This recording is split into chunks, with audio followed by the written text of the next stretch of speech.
नमो नमः। मैं ममता ठाकुर आपका बहुत बहुत स्वागत करती हूँ। आज हम जानेंगे अलंकार के विषय में। अलंकार का शाब्दिक अर्थ होता है आभूषण।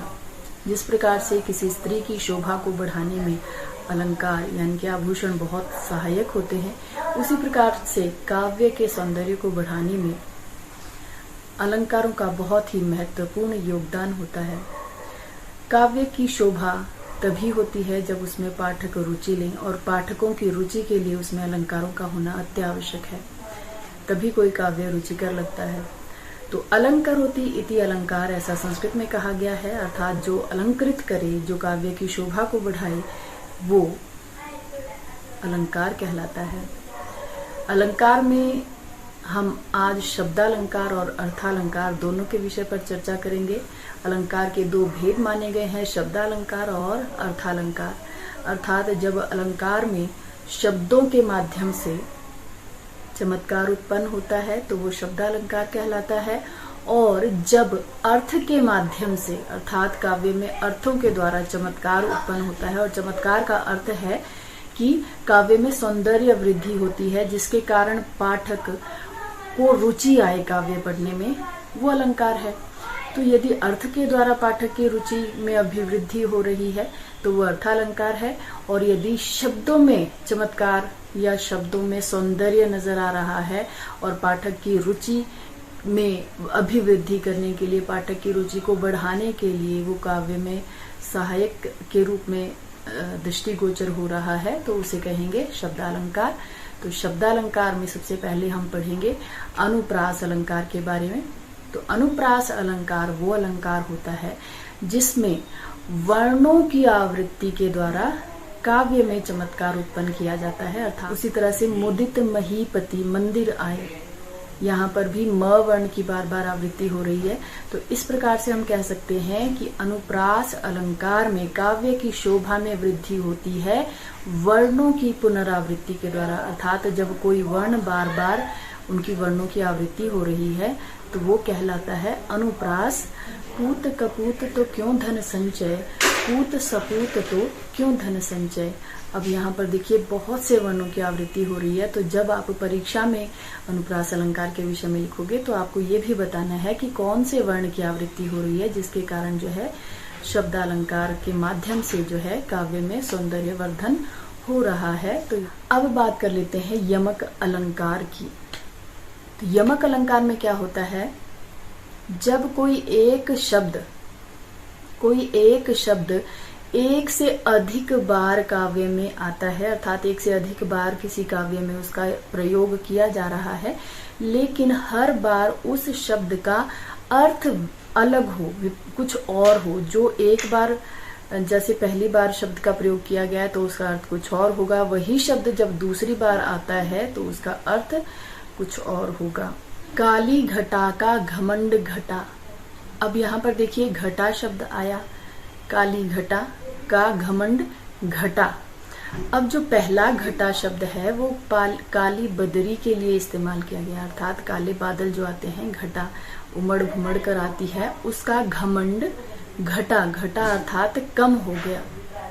तो यहाँ पर दोनों जगह जो है घटा शब्द बार बार आया है, 2 बार आया है। काली घटा का घमंड घटा 2 बार आया है, लेकिन दोनों बार घटा का अर्थ अलग है। उसी तरह से एक और उदाहरण लेते हैं, 3 बेर खाती थी वो 3 बेर खाती है। अब यहाँ पर बेर शब्द 2 बार आया है, लेकिन बेर का अर्थ दोनों बार अलग होगा। पहली बार बेर का अर्थ है बेर जो खाने वाला फल होता है, और दूसरी बार बेर का अर्थ होता है बार, 3 समय से यहाँ पर 3 बेर का अर्थ लिया जा रहा है कि 3 बार वो 3 बेर खाती थी। तो इस प्रकार से यमक अलंकार में शब्दों के माध्यम से परिवर्तन आता है, चमत्कार उत्पन्न होता है। अब इसके बाद हम बात कर लेते हैं श्लेष अलंकार की। श्लेष का अर्थ होता है, शाब्दिक अर्थ श्लेष का है चिपकना। जब किसी एक शब्द में एक से अधिक अर्थ चिपके रहते हैं, अर्थात किसी एक शब्द के एक से अधिक अर्थ आते हों, वो कहलाता है श्लेष अलंकार। अब आपने यमक अलंकार में देखा कि कोई एक शब्द की पुनरावृत्ति हो रही है, एक शब्द एक से अधिक बार आ रहा है और हर बार उसका अर्थ अलग होता है। लेकिन श्लेष अलंकार में शब्द एक ही बार आएगा, लेकिन उस एक बार आने वाले शब्द के ही अर्थ अलग अलग निकलते हैं। सुबरन को ढूंढत फिरत कवि व्यभिचारी चोर। अब यहाँ पर सुबरन जो शब्द है, इसके कवि, व्यभिचारी और चोर, इन तीनों शब्दों के आधार पर तीन अलग अलग अर्थ लिए जाएंगे।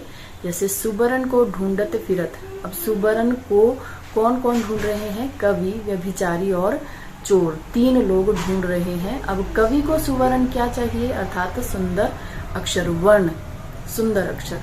और व्यभिचारी को सुंदर वर्ण यानी कि गौर वर्ण वाली स्त्रियों से कार्य है, ठीक है। और उसी तरह से व्यभिचारी के बाद होता है चोर, उसको सुवर्ण चाहिए, सुवर्ण, सोना। तो इस प्रकार से सुबरन के जो है तीन अलग अलग अर्थ निकले हैं। बस यही होता है श्लेष अलंकार, अर्थात हर बार जो है आपको चाहे एक ही शब्द दिया गया हो, उसके अर्थ हमेशा अलग अलग निकलते हैं। यदि आपको समझ में आ रहा है तो लाइक कर दीजिए, और यदि आपको फिर भी कोई संदेह लग रहा है, समझ में आ नहीं रहा है, तो मुझे कमेंट करके आप पूछ सकते हैं, तो उसका उत्तर आपको जरूर दिया जाएगा। चैनल को सब्सक्राइब जरूर कीजिए जो लोग नए आए हैं। तो इसके बाद अब हम बात करते हैं अर्थालंकार की।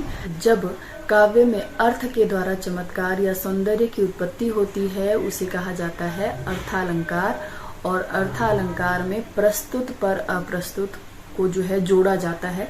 अब प्रस्तुत क्या है? जैसे काव्य में कवि किसी व्यक्ति या किसी वस्तु के गुण या दोष, कुछ भी किसी व्यक्ति या वस्तु का अगर कोई वर्णन कर रहा है, तो उसकी सादृश्यता, उसकी समानता या उसकी समीपता किसी अन्य व्यक्ति या वस्तु से करता है, वो होते हैं अप्रस्तुत।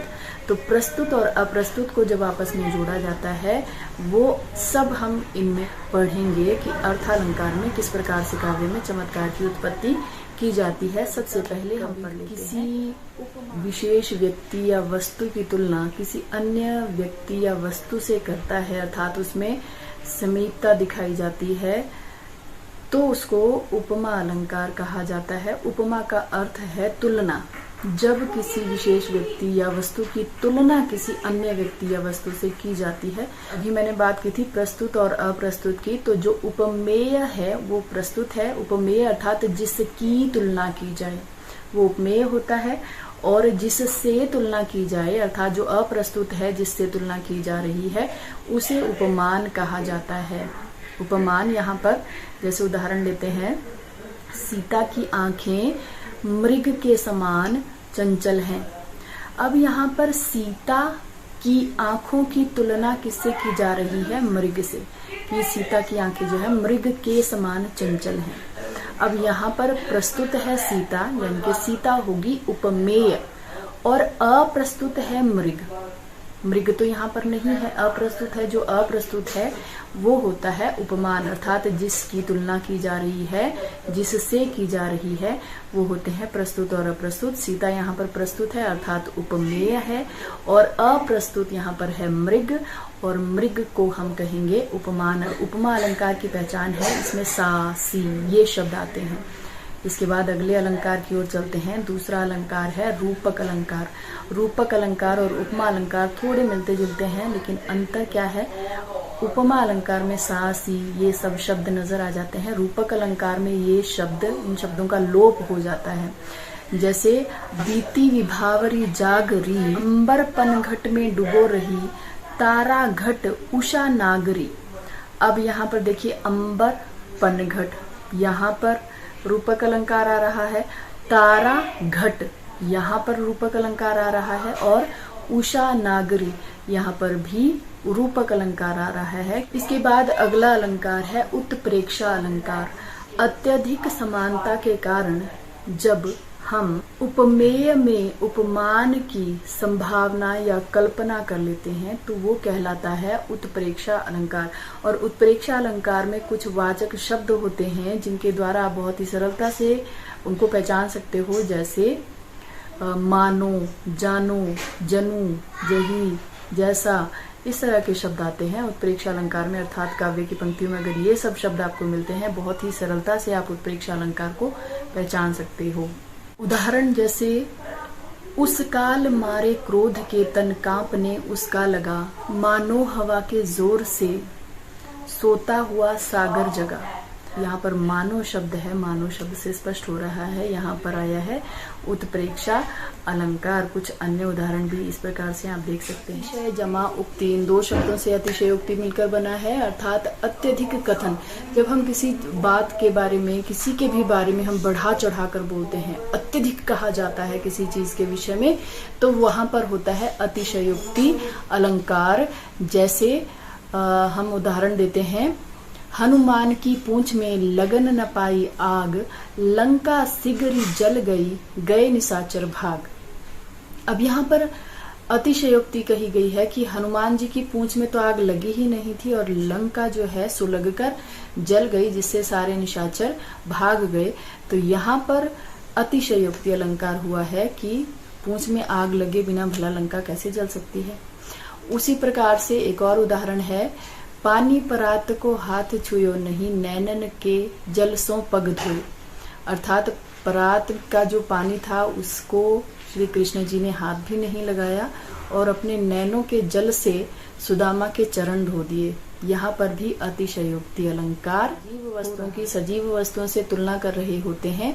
अब यहाँ पर क्योंकि मानवीकरण है, अर्थात मानव के समान तुलना की जा रही है, तो यहाँ पर निर्जीव वस्तुओं से सजीव वस्तुओं के साथ जो है तुलना की जाएगी। अर्थात जो निर्जीव वस्तु हैं, बादल, आकाश, हवा, सुबह, शाम, रात, दिन, इन सब शब्दों को जो है मानव के रूप में कल्पित किया जाता है, तब होता है मानवीकरण अलंकार। जैसे मेघ आए बड़े बन ठनकर संवर कर। अब क्योंकि मेघ जो है मानव तो नहीं है, लेकिन फिर भी मेघों की तुलना जो है मानव के समान की गई है कि मेघ बड़े बन ठनकर संवर कर आए। तो यहाँ पर है ये मानवीकरण अलंकार। इसी प्रकार से एक अन्य उदाहरण है, सिंधु सेज पर धरा वधु अब।